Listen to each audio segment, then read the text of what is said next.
I'm Maria Menounos, and you're tuned in to AfterBuzz TV, the ESPN of TV talk. Now, let the buzz begin. Hey everybody, welcome to the Legends of Tomorrow After Show, breaking down all the craziness that happens on Legends of Tomorrow every Tuesday night on the CW. I'm Frank Moran. I'm Dave Childs. I'm here in my living room. This is my living room, as you can see. It's very spacious. Yes. Isn't it nice? It's very TV friendly, Dave Childs. Yeah, I find that there are some great neighbors. There's a wonderful person across the street who's always fully clothed and very beautiful. So that's what I appreciate about my neighbors. As always, folks, like us on Facebook, give us those 5 stars on iTunes, subscribe to the YouTube channel. The chat is up and running. So if you want to share your thoughts about anything we talk about that happened in this episode, or just in general, Dave and I love to go on our tangents. So feel free to chime in as well with any tangents we go on. Yes, and we're seeing you. We're talking to you. I'm seeing all the chat, so just chime in whenever. We're seeing you. We're seeing you. We're watching you. We're watching all of you. That's the thing. Please clean up that table in front of the TV. It looks like it's very nice. Yes. We're gonna break down all this episode. We'll do, I'm sure, some the internet's hottest special segment. Where's the beef? Ooh, where's the beef? Yes. Yum. But before we break down everything in detail, Dave Child, what did you think overall? Oh, I had a lot of fun this episode. I think this was exactly the type of episode I wanted. I want them to figure out a way to do this basically every single episode. Have some sort of crazy concept that doesn't have to fit together very well. It's something that if you think about it for 10 seconds, it kind of falls apart. But what I love about it is it gave them excuse to be really out there, really silly, and just kind of have a lot of fun. And I enjoyed that. What'd you think? Frank. The meta-ness of the episode was entertaining, but if I'm thinking about it as setting up a conclusion to supposedly a season-long story arc, again, it just also made me just realize just how underwhelmed and how very little I care about this season as a whole.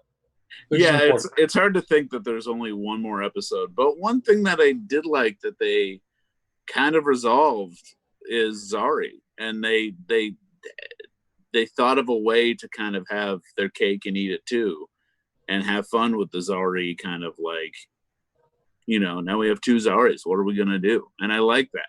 I like that they went into that they thought of a crazy way to bring back old Zari, because I know we were all missing her. So that was nice.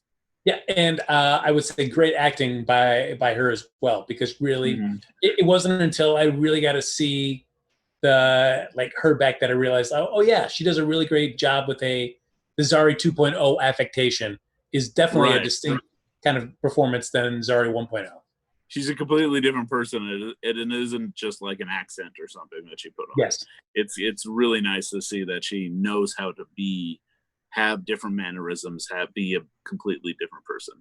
But they also knew that if they just brought back the old Zari, it is kind of an ethical problem with the new Zari, because you would have this new Zari just kind of destroyed, and they had to think of this prestige part of the how to kind of like fix this scenario. So this was a inventive way. I would say of the two, between Behrad and Zari 2.0, I thought the show did a great job of really getting me invested into Behrad, where I genuinely enjoyed having him as part of the team. It took me a long time to warm up to Zari 2.0, and even now to this point, while I like her, I don't think I love her as much as I did Zari 1.0. Right. I'm curious to see where they're going to go now. Like, if they are just going to choose one Zari, I want them to choose Zari 1.0. I don't really want them to go with Zari 2.0. I'd rather stick with, but if they have both of them, I'm open to it. But if they choose one, I hope the first one stays. Before we start talking more about what generally happened over the episode, I think I really want to get into this with you, Dave Child. Talk about this season-long Big Bad, the Fates, and Charlie. I am so underwhelmed by them as villains. It is right. And like I felt like this episode where you get to see the bad guys win, we would get to see them at least a little bit, kind of seeing what their point of view is, what they're doing, how cruel they are, and we saw nothing of them. Well, we saw like I have the feeling they wanted to do this episode and they worked their way back. Like they had this idea for a Trapped in the TV episode and who each person would kind of be in that Trapped in the TV. And then they kind of worked their way back, and it started with an Orwellian, very direct Orwellian kind of all life is controlled, 1984, Big Brother, all that stuff, old Apple commercial, it had all of that feel to it. And then like, because of that, there's no personality because they're parodying the Big Brother Orwell thing. And so they're not saying anything about the big bad, but it's kind of too late to do that anyways. A lot of that stuff I've kind of resigned over. It was kind of like, they had their chance, they missed it. I don't know what they could do now to kind of add some personality to the big bad, or add some personality to Charlie even. I don't know. I think they should have done that at least a couple of episodes ago. Because it is a shame the way the last episode ends, where it's just the two Fate sisters and Charlie. And it's up to Charlie to make a stand. She's tired running. She's going to do it. So I'm like, all right, this episode we're going to get into seeing how Charlie can stand up to her sisters, you be smart, play the game, and still pull a victory out from underneath them. Right. Bringing back the cousins. And we saw hardly anything in Charlie. And then the Charlie that we saw was still the very much submissive and acquiescent type of character. Yeah, that was disappointing. I really thought like the whole reason they were still there is because she's playing a long game of how to like get them out of it. And her plan was to have the second Zari be a part of this and all that. And that just turned out to be by accident. And that was like, that is a bummer. I agree. And I don't think it would have been that big of a leap to just have Charlie be smart, the smartest person, and not try to stop them. I thought when even she came in and said like, oh no, don't do this, not now. I thought she meant like, this is happening too soon. They're going to notice. You have to be like slower. You have to be more gradual. This is all happening way too fast. And that's a mistake to have it happen this fast. And then when she's like, no, I just want them to live trapped in a TV show. That was disappointing. It was like, no, Charlie, now that doesn't make me like you if you're like championing that. So what I worry about is the show. The reason we don't see more of Charlie is because while the producers and the writers may love the actor who portrays Charlie, they don't know what to do with the character of Charlie. Even trying to give her more this season, it's still, they've always pushed her off to the side. And so I just really feel like Charlie needs to go for next season. I understand that an actor loses a job, but this character is just doing nothing for me at all. Yeah, I'm not sure what more they can do with Charlie. I think they've reached the peak Charlie-ness right now. And like you said, I don't think they delivered. So I would agree with that. Unfortunately, but because also it does say a lot that you can just take Charlie away from the group and you still have a show. It doesn't really fall apart. Some aspect of the show that we like falls apart if other characters are taken out of the equation. But Charlie's someone that you could just take out and it's fine.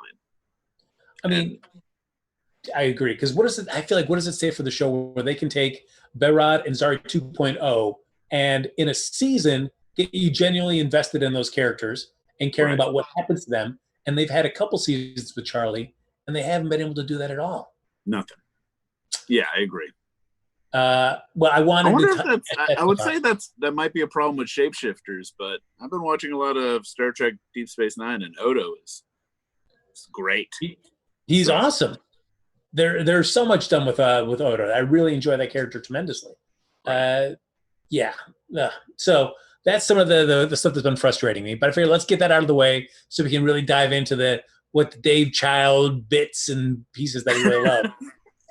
You say that like, what sort of stuff Dave Child liked about Yeah. Let's talk about just dumb Frank stuff. Let's talk about the Dave Child stuff that's cool. Well, I just like, I don't know. There's not a lot of thinking involved in this episode. It's not like they're diving into very intelligent parodies of stuff. I just had a lot of fun, and I feel like one thing I liked about it was they set up the different parodies and everyone stuck in their different worlds, and then they never really leave that world until the end. Like, even their character is still in that world as it goes into other worlds.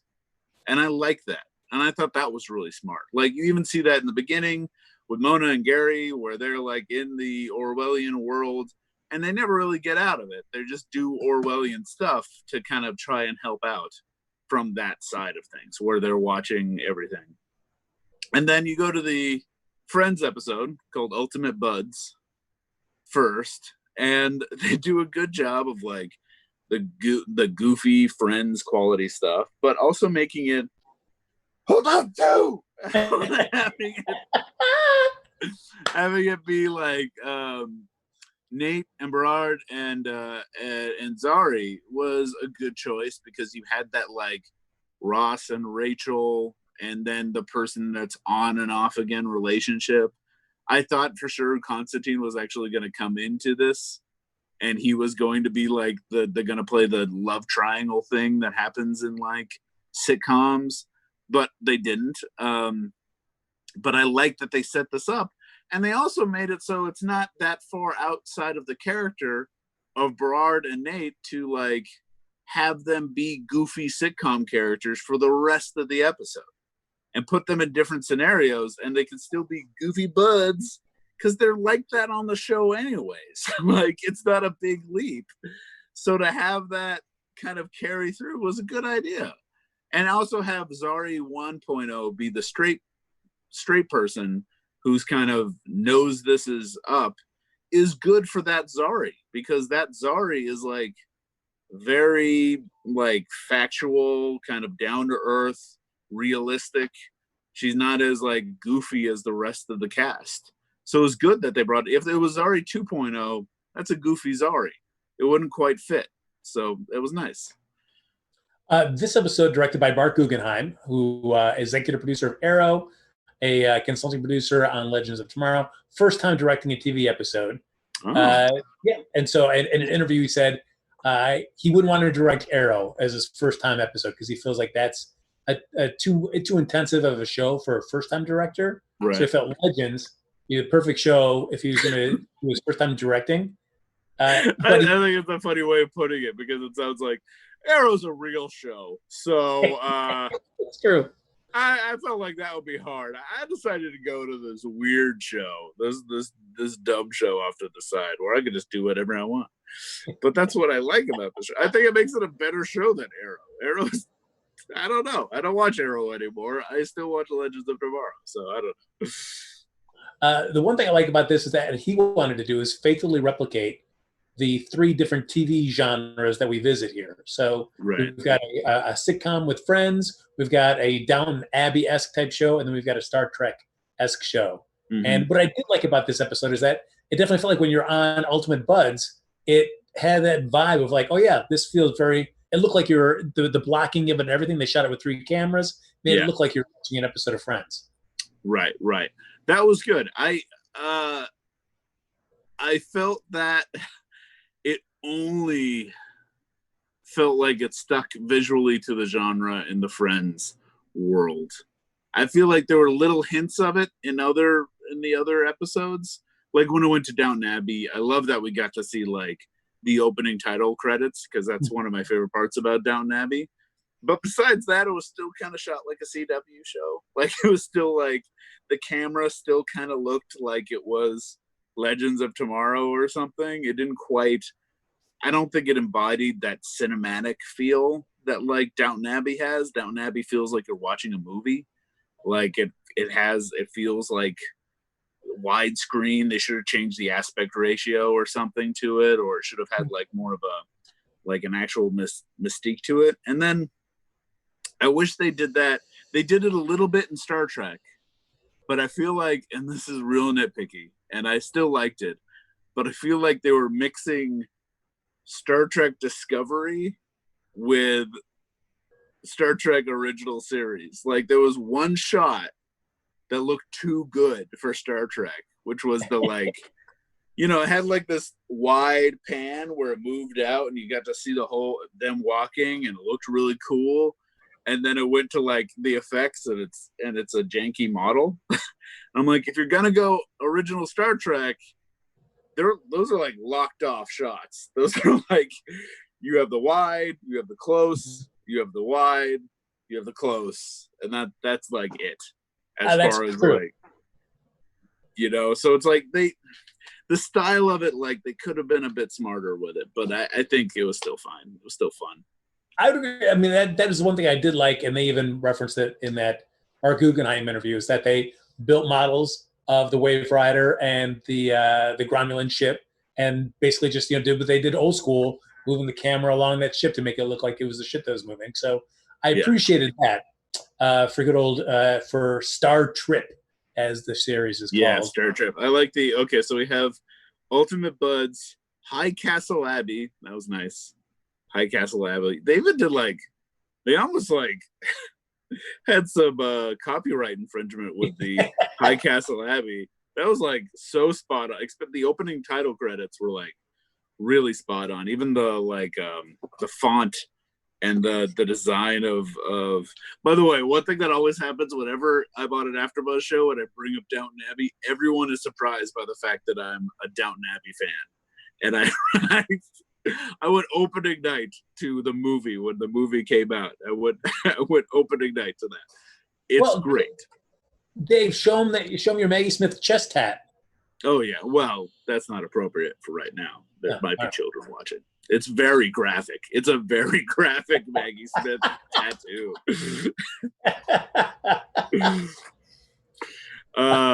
Yeah, and I also, one thing, back to the characters and the characters personifying each of the parodies. This was nice too for Constantine and also the Astra and Astra's mom being in that scenario. And they even hit this on the head at the end of the episode. But it was great because all Constantine really wants is to take care of them. So of course he's the valet. That's really smart. And also making it so he's kind of, you don't think of him as an upper crust, really fancy British gentleman, but he is kind of a snob, and you do see him kind of in a different way than is portrayed in Downton Abbey, but it still works. It's the personality still kind of fits into that.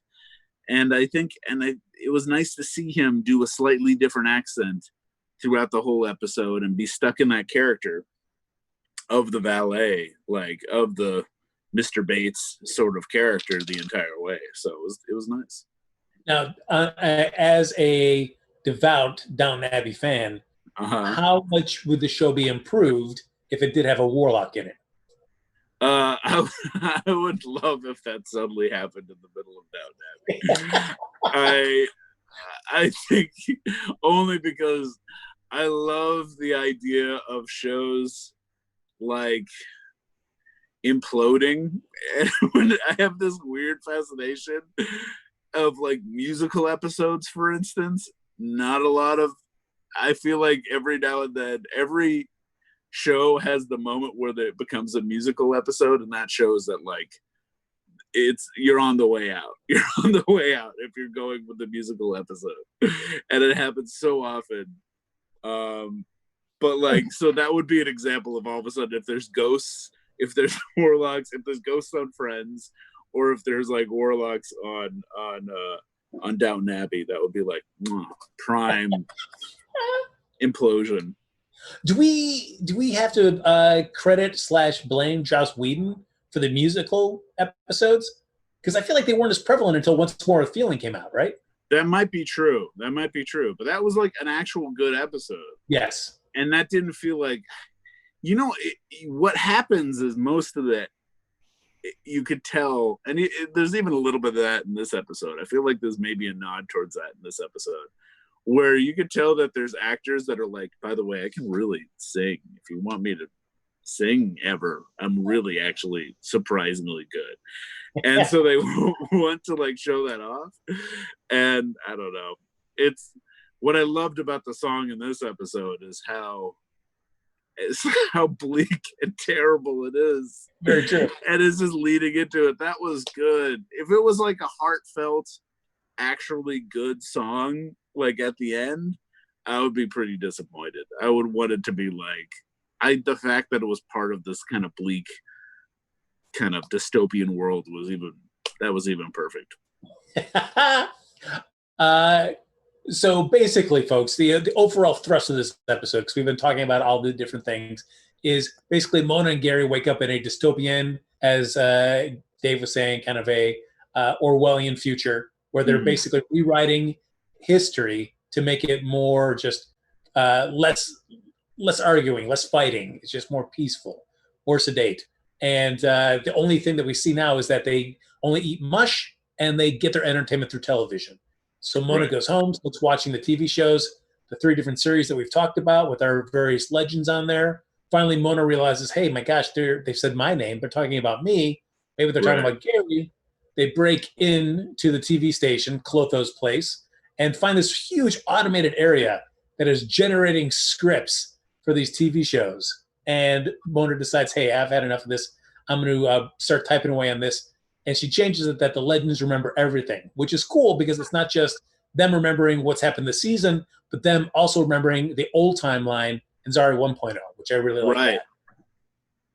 Yeah, it's a good way of like, one thing I like about this episode is it's so loosey-goosey that there's no rules. It's like, it's magic.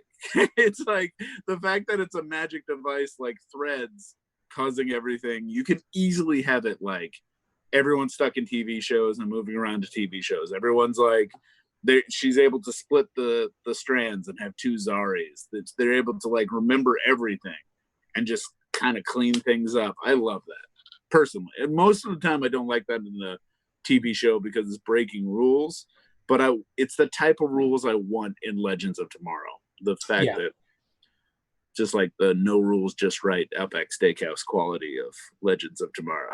Well, they are a sponsor of Legends of Tomorrow, so of course, I think next week everybody's holding bloomin' onions as they're fighting. I just pictured like McRory eating a bloomin' onion. Just swinging down that great Aussie beer. Mwah! Right. Yeah, baby. And a lot of people in the chat are loving how like, the not today Satan for one from Nate, but also like that the fact that we get Nate and Zari back. Everyone was really, I enjoyed that. And it also made me relieved because I thought they were heading down this Constantine path, which they still can do with the other Zari. And I like how now you can have like Nate and Zari. That's what I wanted. But I also felt like for as much as we're like, what's the deal with Constantine and Zari? We saw that after Nate and Zari were making out, and Constantine's there as well, he makes a snide comment that's like, oh yeah, where's about Zari 2.0 wanting her around. So I'm like, they really are going to try to make that happen.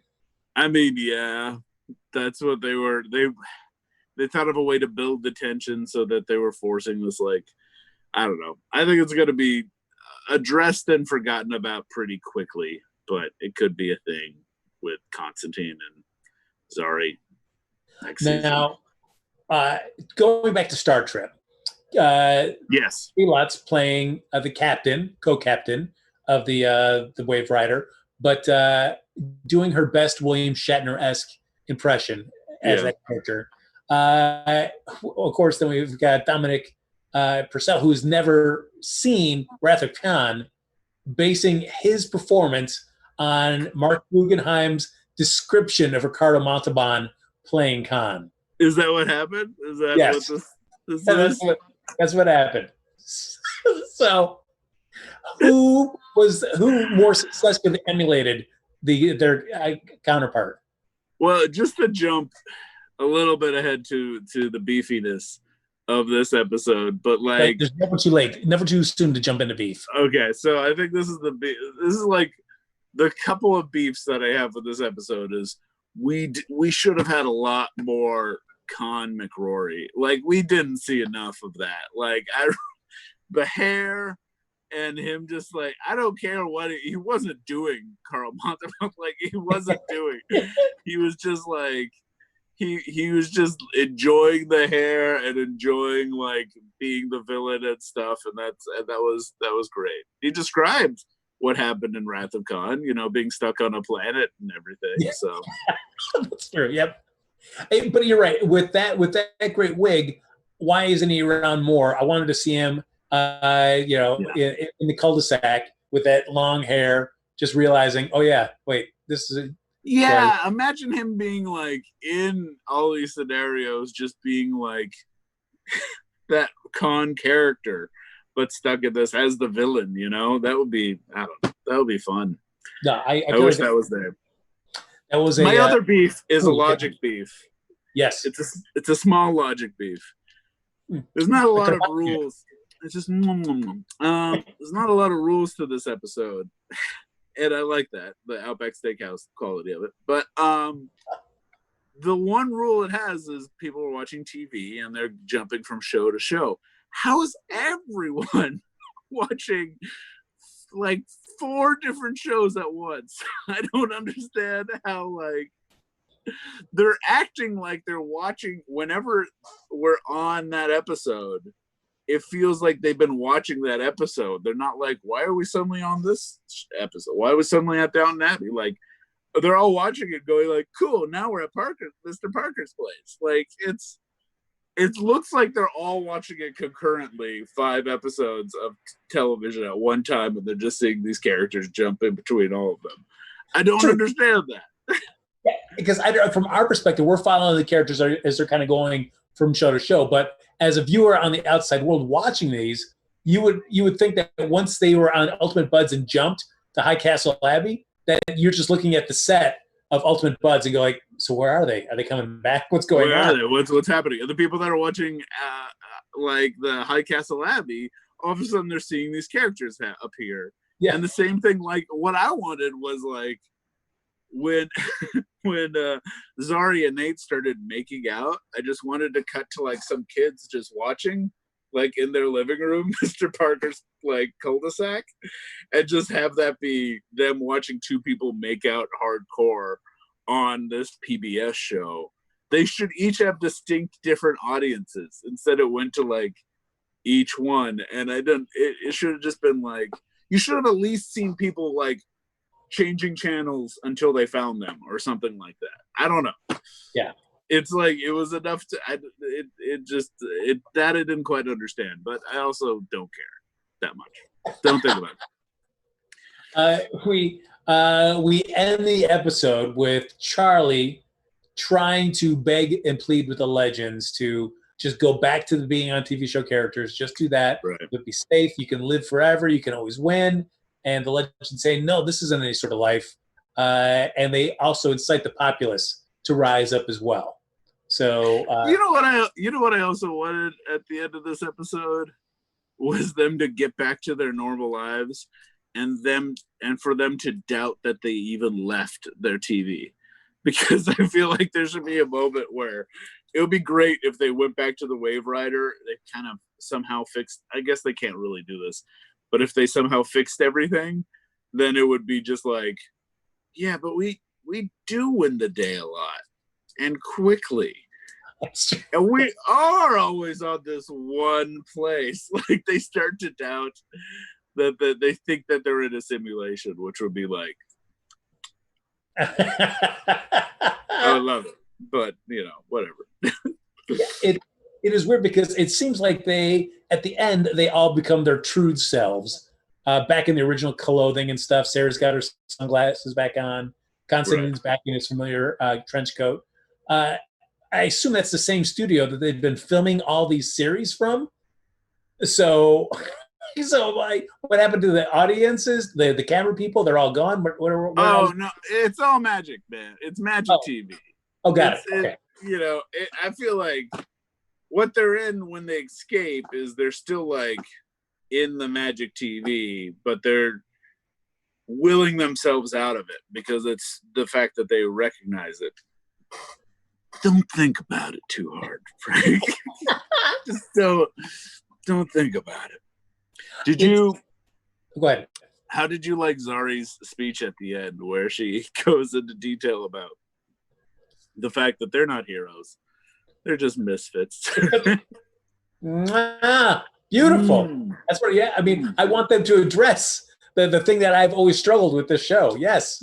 I was wondering, like, are they heroes or are they just misfits? I don't know. Now with Astra, the big thing, the whole thing this season has been, hey, Constantine can bring my mom back. And we have this beat in Hightown Abbey where Constantine says, hey, if this is going to make you happy, if being around your mom, I'm willing to spend eternity here making sure that the two of you get time together. And that's my favorite part of this episode. That was my favorite part, just because Constantine was like great at that moment. I did like that. I feel like that was the most genuine human I've seen a moment of Constantine's that I've seen. Yeah. Where it's there was no pretense at all. Everything was just like, this is exactly how I feel, and I'm telling you.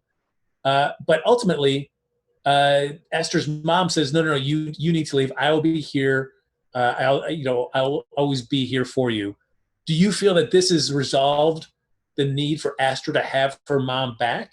Or do we still need to play that beat in the season finale of will we or won't we bring her mother back to life? Well, I think they're going to have to address it a little bit because this is kind of thematically it all fit in with the season, but it's still like plot-wise kind of out of left field. They still have to wrap everything up in canon, and right now they're outside of canon. So they will have to address it a little bit about how, like, my guess is that maybe we'll meet is that Astra's going to totally change her life a little bit, but we'll see. Maybe they're always like, she's always still been in hell or hasn't been in hell. All that needs to be addressed still. So we'll see.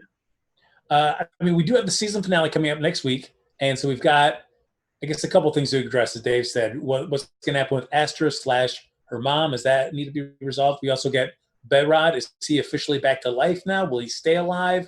Yeah. Zari 1.0, Zari 2.0. Do they both stay? Does one stay? Which one does stay? And then we also have Charlie and whatever's happening with these fates. And I will say up front, and it should come as no surprise to you, that I care about all of that except for what happens to Charlie and the fates. I care zero about what happens with this. I'm hoping they don't sacrifice one of the Zaris. That's what I'm afraid of next episode, is there's going to be some sort of sacrifice. Because we have so many characters, and some of them are like new-ish characters. Mm-hmm. But, I feel like they're going to keep Behrad, hopefully, without getting spoilery. But I feel like, I don't know. I'll be curious to see how they're actually going to wrap all of this up, because they have a lot of heavy lifting still to do. No, that is very true. I mean, I guess it would be interesting if you were only going to keep one Zari. I think I got to go with you and have Zari 1.0, because then I like the idea that she's getting to know both her and Behrad still survives. Her and Behrad are getting to know each other's siblings all over again. Because this is not the sibling that Behrad grew up with, and Zari never got to grow up with her brother as well. So this is a chance for them to kind of forge a new connection, which I think was more interesting than seeing Zari 2.0 and Behrad kind of hanging out and doing their thing. Yeah. At least for me. Yeah. Yeah. What do you want out of, like, next season's villain, what do you think is the perfect villain combo of having, not who the villain is, but like what sort of villain should we have? You know, it's, as we talked about last week, like I think Legends has been most successful when they've used villains that have come in from the greater Arrowverse, because they already bring that backstory in, so you already have a rooted investment. You have a vested interest in that character already. Mm-hmm. But there's really not a lot of space characters that we've seen in any of the Arrowverse, even Supergirl. So I don't think that that's going to happen. So I feel like it's really going to be incumbent on the show to, whatever villain they choose, to do what they've done with Zari 2.0 and Behrad this season, is to really get us invested in them so that we care about these guys. That's what I want. If it's not going to be a villain we've never seen before, then please learn from this season and make me care about the villain. Doesn't mean I need to spend tons of time, but at least give me a little bit so that I'm invested in the season as a whole. I want the season-long villain to be Q, Mixie, sort of trickster god feeling. That's what I want. I want someone who like is charming, we get to like, but can put them in scenarios that are crazy and out of left field, and they can parody stuff along the way and make Bebo into a giant person, but like, you know, still have fun and still have a charming character who's like grounded. That would be great, but we'll see. I want Darkseid. Yeah, there you go. Give me that. What I'm describing is basically Darkseid. I think Darkseid is pretty much the only space character you could bring in that I think everybody has a general sense of, even if they don't know that much about him. Just a reminder, everyone, is that they're going into space next season, is what we've heard. So that's why we're talking about space so much. So we'll see. And then the rocket didn't go up today, so space is still on the mind. So we would have talked about it anyway. Mm-hmm. Ladies and gentlemen, as I said, next week is going to be the season finale. Dave, Child, and I are going to be coming to you through tear-soaked eyes, breaking down this episode. Constantly crying as we're talking about the episode. Constantly. But we're excited that you joined us for this episode. As always, like us on Facebook, give us those 5 stars on iTunes, subscribe. Words are tough at this time of night. Subscribe to the YouTube channel, and thank you everybody for hopping in the chat, sharing your thoughts about anything we talked about. And Dave, if they want to stay in touch with you, if they want to find out about your singing voice, or they want to see hot pics of that very risque Maggie Smith chest hat, how can they get in touch with you? Oh, go to MR Dave Child on the Twitters and the Instagram, and go to davechild.com, because I love you and my name's Dave Child. Explicit Maggie Smith. I think I want that to be my my band name now. Folks, follow me on Twitter and Instagram at HappyGoJackie. That's going to do it for this episode of the Legends of Tomorrow After Show. We'll be back here next Wednesday night at 9 p.m. Pacific time for the season finale right here on AfterBuzz TV. Speed off. Our founder, Kevin Undergaro, and me, Maria Menounos, would like to thank you for tuning in to AfterBuzz TV. Remember, we're not just the first, we're the biggest in the world, and we're the only destination for all your favorite TV shows. Whatever you crave, we've got it. So go to AfterBuzzTV.com and check out our lineup. Buzz you later. The views expressed herein are those of the hosts only and do not necessarily reflect the views of AfterBuzz TV or its owners or principals.